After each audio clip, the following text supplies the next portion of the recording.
وعلیکم السلام۔ ہم اپنے آنے والے تمام معزز مہمانوں کو خوش آمدید کہتے ہیں اور ہم اپنی محفل پاک کا آغاز اللہ عز و جل کی ناریب کتاب سے کرتے ہیں اور تلاوت کرنے کے لیے میں دعوت دیتا ہوں جناب محترم میاں علی محمد صدیق صاحب جو آئے وہ آ کر قرآن مجید کی تلاوت سے ہمارے دلوں کو منور فرمائیں۔ سارے دوستوں بھائیوں کو محفل پاک میں تشریف لانے کی مبارکباد۔ اللہ رب العالمین ہمارا ادھر اٹھنا بیٹھنا اپنے پیارے حبیب علیہ السلام اور ان کی آل پاک صحابہ کرام رضی اللہ تعالیٰ عنہ اور آپ کے تمام غلاموں کا جو ذکر ہم کریں گے انشاءاللہ اپنی بارگاہ میں قبولیت کا اعلیٰ مقام عطا فرمائے، اور بالخصوص جو دوست احباب اس محفل پاک میں تشریف لے کر آتے تھے جو آپ اس دنیا میں نہیں ہیں، کل ہم بھی نہیں ہوں گے، اللہ رب العالمین ان کو بھی اس محفل پاک کا صدقہ جاریہ ثواب عطا فرمائے، ان کے درجات بلند فرمائے، اور ہمارے جو عزیز و دنیا سے فوت ہو چکے ہیں اس ماہ مبارک کے صدقے ان کے درجات بلند عطا فرمائے۔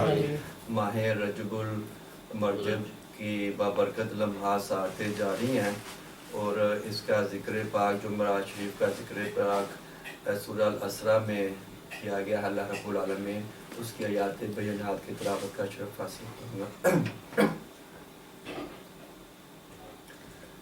اعوذ باللہ من الشیطان الرجیم،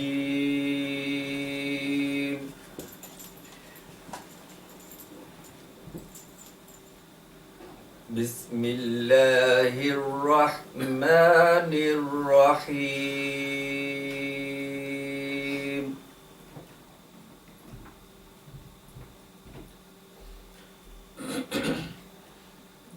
سبحان الذي أسرى بعبده ليلا من المسجد الحرام إلى المسجد الأقصى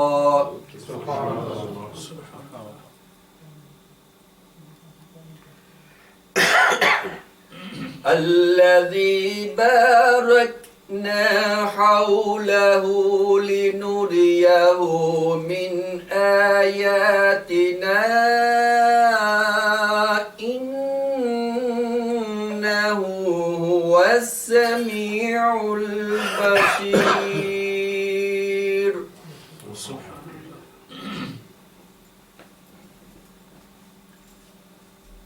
وآتينا موسى الكتاب وجعلناه هدى لبني إسرائيل ألا تتخذوا من دوني وكيلا۔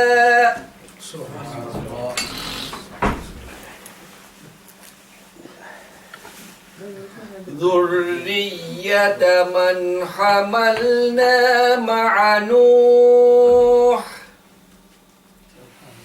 إنه كان عبدا شكورا۔ إنه كان عبدا شكورا۔ صدق الله العلي العظيم وبلغنا رسوله النبي الكريم الأمين۔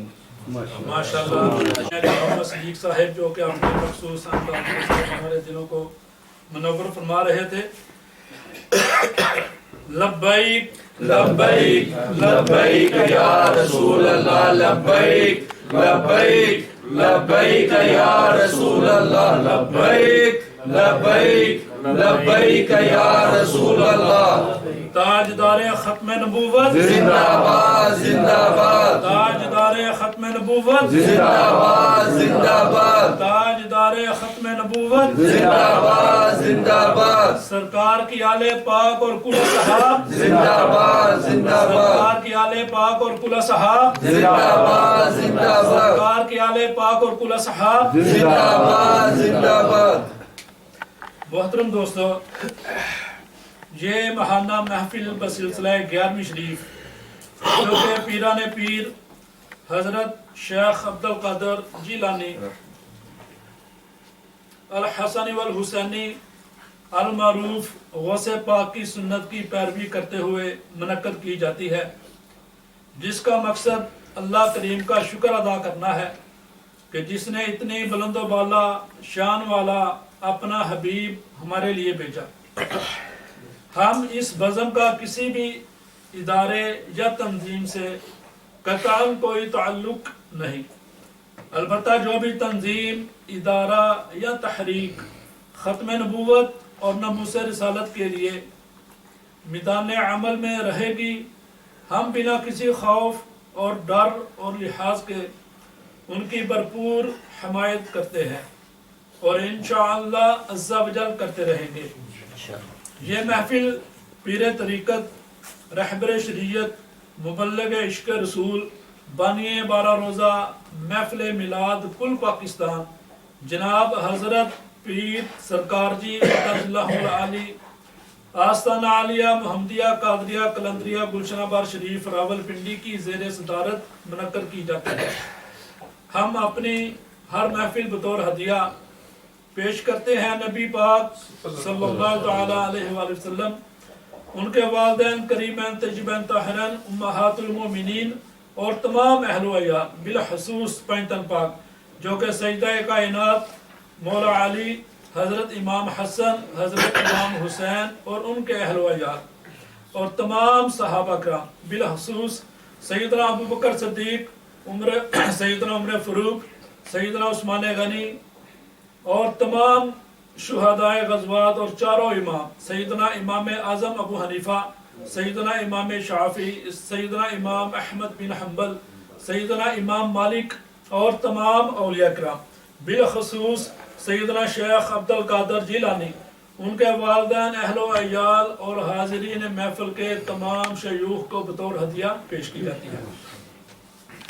اللہ رب العالمین والصلاة والسلام على سید المرسلین، اما بعد فاعوذ باللہ من الشیطان الرجیم، بسم اللہ الرحمن الرحیم، سبحان الذی اسری بعبدہ لیلا من المسجد الحرام الى المسجد الاقصى الذی بارکنا حولہ لنریہ من آیاتنا انہ هو السمیع البصیر۔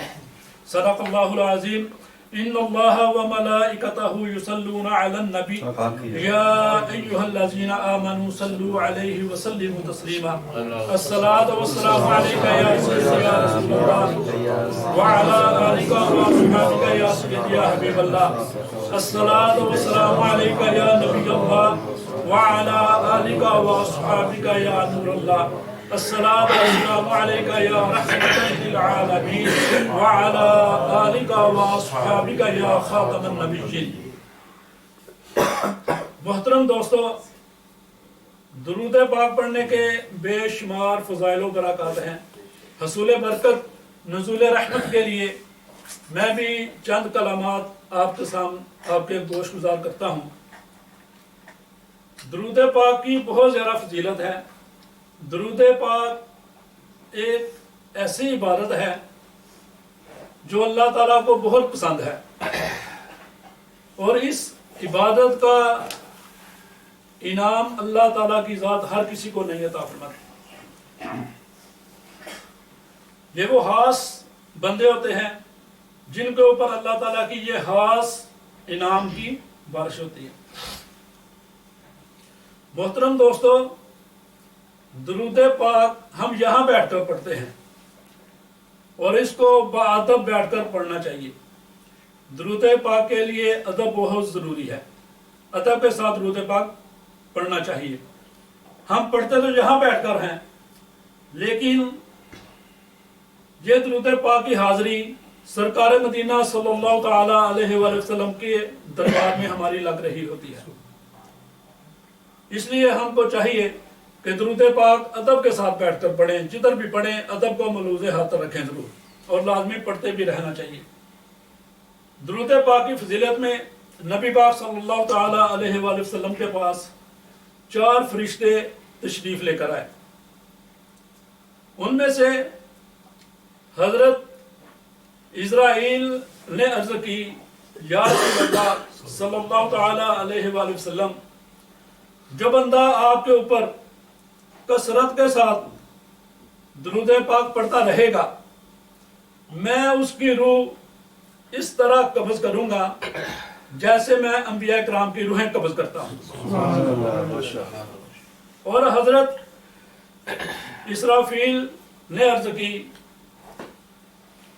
یا رسول اللہ صلی اللہ تعالی علیہ وآلہ وسلم، جو بندہ آپ کے اوپر کثرت کے ساتھ درود پاک پڑھے گا، میں کل بروز قیامت اس وقت تک سجدے سے سر نہیں اٹھاؤں گا جب تک اللہ اس کی مغفرت نہ فرما دے گا۔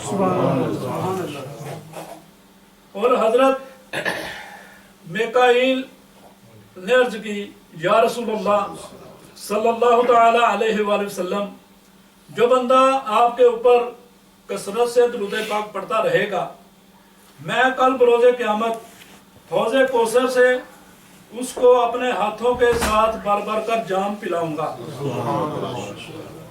اور حضرت جبرائیل علیہ السلام نے عرض کی، یا رسول اللہ صلی اللہ تعالی علیہ وآلہ وسلم، جو بندہ آپ کے اوپر جمعہ کے دن 10 مرتبہ درود پاک پڑھتا رہے گا، جو بندہ جمعہ کا دن آپ کے اوپر 10 مرتبہ درود پاک پڑھے گا، میں کل بروز قیامت اس بندے کا ہاتھ پکڑ کر بجلی کی طرح پل صراط سے اس کو گزار کر لے جاؤں گا۔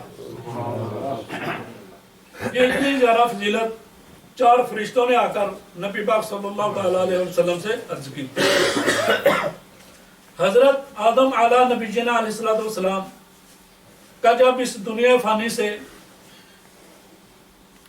کوچ کرنے کا وقت قریب آیا، جب آپ نے اس دنیا فانی سے رحلت فرمانی تھی، تو آپ نے اپنے بیٹے کو بلایا، حضرت شیس علیہ السلام کو بلایا اور کہا، اے میرے بیٹے، میں اس دنیا سے جا رہا ہوں، اور جانے سے پہلے میں آپ کو ایک عمل بتا کر جا رہا ہوں، یہ عمل آپ نے روزانہ بلا ناغہ کثرت کے ساتھ کرنا ہے۔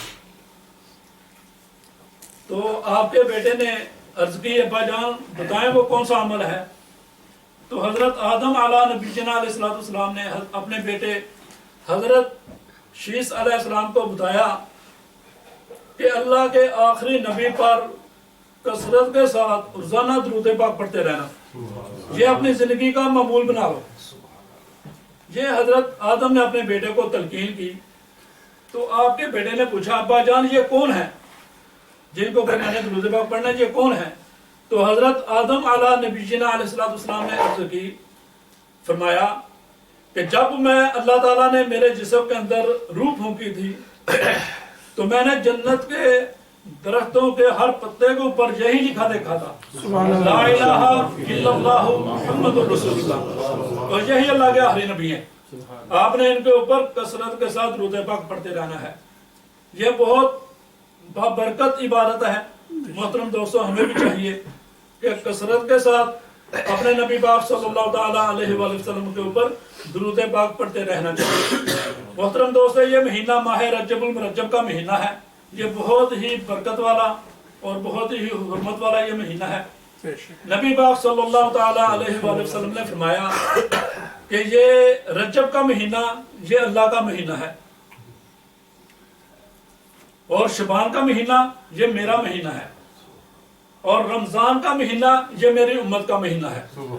جب ماہ رجب آ جاتا تھا تو نبی پاک صلی اللہ تعالی علیہ وآلہ وسلم کے ہر عمل میں اس مہینے میں تیزی آ جاتی تھی، اور آپ کثرت کے ساتھ اس مہینے میں روزے بھی رکھا کرتے تھے۔ تو روزے رکھنے کا سبب پوچھا تو نبی پاک صلی اللہ تعالی علیہ وآلہ وسلم نے ہماری تربیت کے لیے یہ فرمایا کہ یہ میں ماہ رمضان کے روزوں کی تیاری کرتا ہوں، اس سے پہلے یہ میں روزے رکھتا ہوں تاکہ ماہ رمضان میں کوئی مشکل پیش نہ آئے۔ تو رجب کے مہینے کا جو پہلا روزہ ہے یہ 3 سال کے کفارہ اس سے ہوتا ہے پہلے روزے کے ساتھ۔ سبحان اللہ۔ اور جو بندہ رجب کا جو دوسرا روزہ رکھتا ہے اس بندے کا 2 سال کا کفارہ ہوتا ہے دوسرے روزے کے ساتھ۔ اور جو بندہ ماہ رجب کا تیسرا روزہ رکھتا ہے تو اس کا 1 سال کا کفارہ ہوتا ہے۔ ماشاءاللہ۔ اس کے بعد اگر رجب کے پورے مہینے کے جو بندہ روزے رکھتا ہے تو ایک روزے کے بدلے اس کو 1 مہینے کے کفارے کا ثواب ملتا ہے۔ یہ اتنا بابرکت مہینہ ہے۔ سبحان اللہ۔ یہ پچھلے دور میں بھی یہ حرمت والا مہینہ تھا، جو کفار لوگ تھے وہ بھی اس کی احترام کرتے تھے، تعظیم کرتے تھے۔ اس مہینے میں وہ جنگیں نہیں لڑا کرتے تھے۔ اور اس مہینے کی 13 تاریخ کو مولا کائنات شیر خدا حضرت علی کرم اللہ وجہ الکریم آپ کی ولادت باسعادت بھی ہوئی۔ اس مہینے کے بارے میں فرماتے ہیں کہ ماہ رجب جب بھی صحن حرم سے گزرتا ہوگا، ماہ رجب جب بھی صحن حرم سے گزرتا ہوگا تو مسکراتے ہوئے کعبے کو علی یاد آتا ہوگا۔ سبحان اللہ۔ جب حضرت علی رضی اللہ تعالیٰ عنہ کی ولادت باسعادت ہوئی تو نبی پاک صلی اللہ تعالیٰ علیہ وآلہ وسلم کو پتہ چلا تو آپ ان کی مبارک کے لیے اپنے چچا کے گھر پہنچے۔ جب اپنے چچا کے گھر گئے تو جا کر مبارک دی تو آپ کی چچی نے کہا کہ اللہ تعالیٰ نے ہمیں بیٹا تو دیا ہے لیکن وہ آنکھیں نہیں کھول رہا، پتہ نہیں اس کو کیا مسئلہ ہے، وہ آنکھیں نہیں کھول رہا۔ تو نبی پاک صلی اللہ تعالیٰ علیہ وسلم نے کہا آپ بچہ میرے ہاتھوں میں دے دیں۔ جب حضرت علی رضی اللہ تعالیٰ عنہ کو نبی پاک صلی اللہ تعالیٰ علیہ وسلم کے ہاتھوں میں دے دیا گیا تو نبی پاک صلی اللہ تعالیٰ علیہ وسلم نے اپنی زبان مبارک حضرت علی کے منہ میں ڈالی۔ جب آپ نے اپنی زبان حضرت علی کے منہ میں ڈالی تو سب سے پہلے جب حضرت علی رضی اللہ تعالیٰ عنہ نے آنکھیں کھولی تو نبی پاک صلی اللہ تعالیٰ علیہ وسلم کے چہرے کو دیکھا۔ اس سے پہلے حضرت علی نے اپنی آنکھیں نہیں کھولی۔ اس کے پیچھے بھی بہت راز ہے، وہ بھی انشاءاللہ کسی دن کسی محفل میں عرض کریں گے۔ اس سے پچھلا مہینہ ربیع الثانی کا مہینہ ہے۔ ربیع الثانی کے مہینے کی 22 تاریخ کو وہ ہماری محفل محترم مقصود صاحب پاکستان تشریف لے کر گئے تھے، وہ ہماری محفل مست ہو گئی ہے، ٹھیک ہے۔ اس میں یہ جو ربیع الثانی کا مہینہ ہے، اس مہینے کی 22 تاریخ کو حضرت سیدنا صدیق اکبر رضی اللہ تعالیٰ عنہ کا وصال کیا۔ تو میں چاہتا ہوں کہ تھوڑا سا ذکر حضرت سیدنا ابو بکر صدیق رضی اللہ تعالیٰ عنہ کا بھی ہو جائے۔ حضرت ابو بکر صدیق وہ پہلے نوجوانوں میں مسلمان ہے جنہوں نے کلمہ پڑھا تھا، وہ پہلے آدمی ہیں جو مسلمان ہوئے تھے۔ تو جب آپ مسلمان ہوئے تھے تو آپ ایک تاجر تھے، بہت امیر آدمی تھے۔ علماء اکرام فرماتے ہیں کہ 40,000 دینار کے زیادہ اس وقت آپ کے پاس درہم تھے، اور جو آپ کی کاروبار تھا، جو آپ کا سٹاک تھا وہ علیحدہ جب آپ مسلمان ہوئے تھے۔ تو آزاد آدمیوں میں سب سے پہلے جو مسلمان ہوئے وہ کون تھے؟ حضرت ابو بکر صدیق۔ تو سب سے پہلے بچوں میں سب سے پہلے جس نے اسلام قبول کیا وہ مولا کائنات شیر خدا حضرت علی کرم اللہ وجہ الکریم آپ کی ذات ہے، جنہوں نے بچوں میں سب سے پہلے اسلام قبول کیا تھا۔ اور جب حضرت ابو بکر صدیق نے اسلام قبول کر لیا تو آپ نے اس وقت اسلام قبول کرنا اتنا آسان نہیں تھا، بہت مشکل تھا۔ آپ نے بہت ماریں کھائی، کافروں کے ساتھ آپ کی بہت تبلیغ کے سلسلے میں جب بھی کسی کافر کے پاس جاتے تو آگے سے رسپانس اچھا نہیں ملتا تھا، ٹھیک ہے۔ نبی پاک صلی اللہ تعالیٰ علیہ وسلم کا دور بھی مکی دور بہت مشکلوں والا اور تکلیف دہ دور تھا۔ نبی پاک صلی اللہ تعالیٰ علیہ وسلم نے فرمایا کہ کسی نبی کے اوپر اتنی مشکلیں نہیں آئیں جتنی میرے اوپر آئی ہیں دعوت تبلیغ میں۔ یہ بہت مشکل دور تھا۔ اگر اس تاریخ کو ہم دیکھیں تو ہماری شرم سے آنکھیں جھکتے ہیں، جو آج کل ہمارا رویہ ہے، جو آج کل ہمارا طرز زندگی جس طریقے سے ہم گزار رہے ہیں اور جتنا ہم دین سے دور ہیں۔ جب حضرت ابو بکر صدیق رضی اللہ تعالیٰ عنہ نے دین کے لیے بہت سارا کام کیا تو وہ جو مکے کے کافر تھے نا وہ بہت تنگ کیا کرتے تھے، انہوں نے بہت پریشان کیا ہوا تھا۔